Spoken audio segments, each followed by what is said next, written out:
We have bedrooms, and now we have a bathroom. Now we need to finish off the living room and the guest rooms to make them usable spaces. I swear remodeling this house feels like an RPG game where every little bit we grind, we get to unlock more usable space.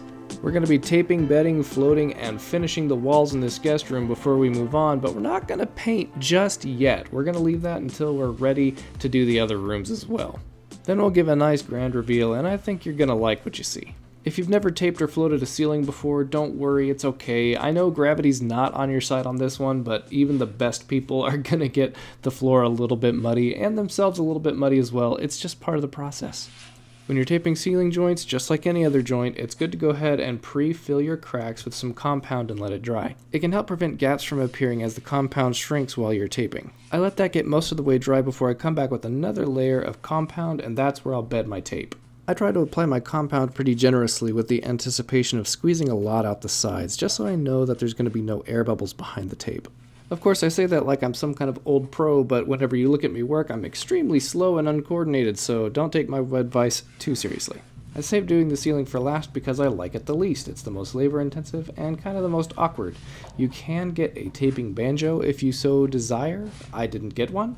I wish I probably should have, so take that for what it's worth. A banjo holds both your tape roll and a little bit of watered down compound that allows it to sit on the back of the tape and basically primes your tape for you so you can just slap it on the wall.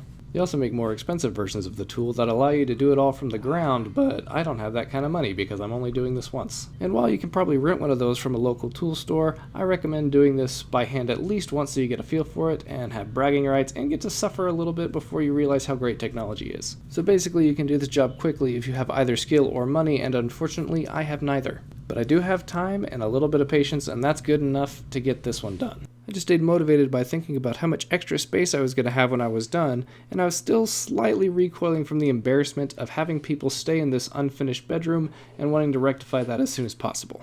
I use a smaller knife when working on the edges of rooms like this because I didn't want to overdo the mud. I only need to lay down a strip only about half as wide as normal because half the tape will be on the ceiling and half will be on the wall.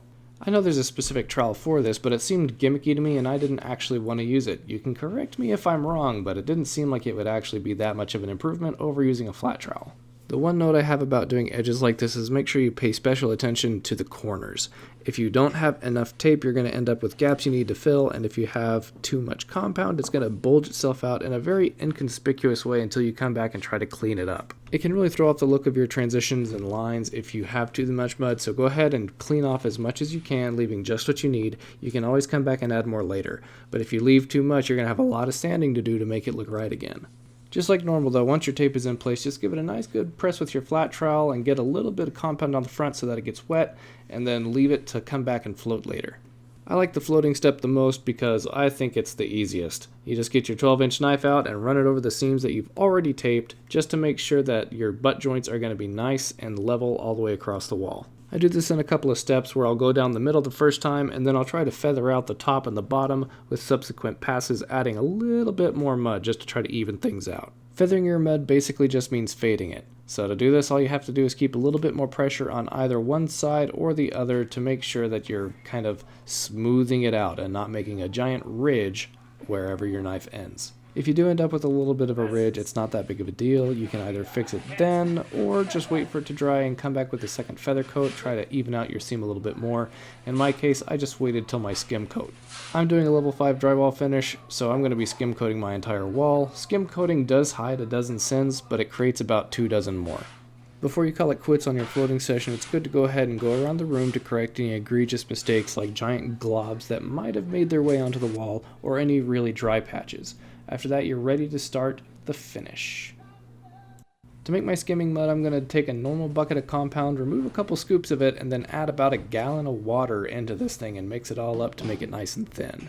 The thinner it is, the easier it'll be to spread on the wall and get out any rough spots, but you're also going to have a harder time keeping it where you want it, aka the wall. If you're not keen on trying to fight against the mud, you can rent a texture machine, spray it all on, and then get a giant 3-foot squeegee and smooth it out in one pass. I didn't know that existed at the time, so I ended up doing it the old-fashioned way, which took about 10 times as long and made 30 times the mess. And while a seriously skilled tradesman would be laughing at me right now for how bad I'm doing, I'm just proud that I came out with a somewhat decent result.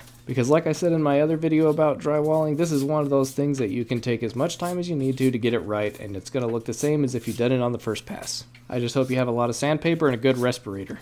Of course, if you're really a next level thinker, you would skip the level 5 texture altogether and just do a normal spray-on finish like an orange peel or something like that that's a little bit more common. While the level 5 finish looks sleek and is personally my favorite, I wouldn't do it again if I had to do it all by hand. I'd either just texture it or rent a sprayer. It's simply not one of those things that I'm going to use enough to justify doing it. With the guest room done, we're going to be working on the living room next in our RPG house. But before I can put up the drywall on the back wall, I need to fix a little bit of a structural mishap that happened because of some termites and some water damage. I'll be posting a link to that video soon, so stick around and we'll start getting this house done together.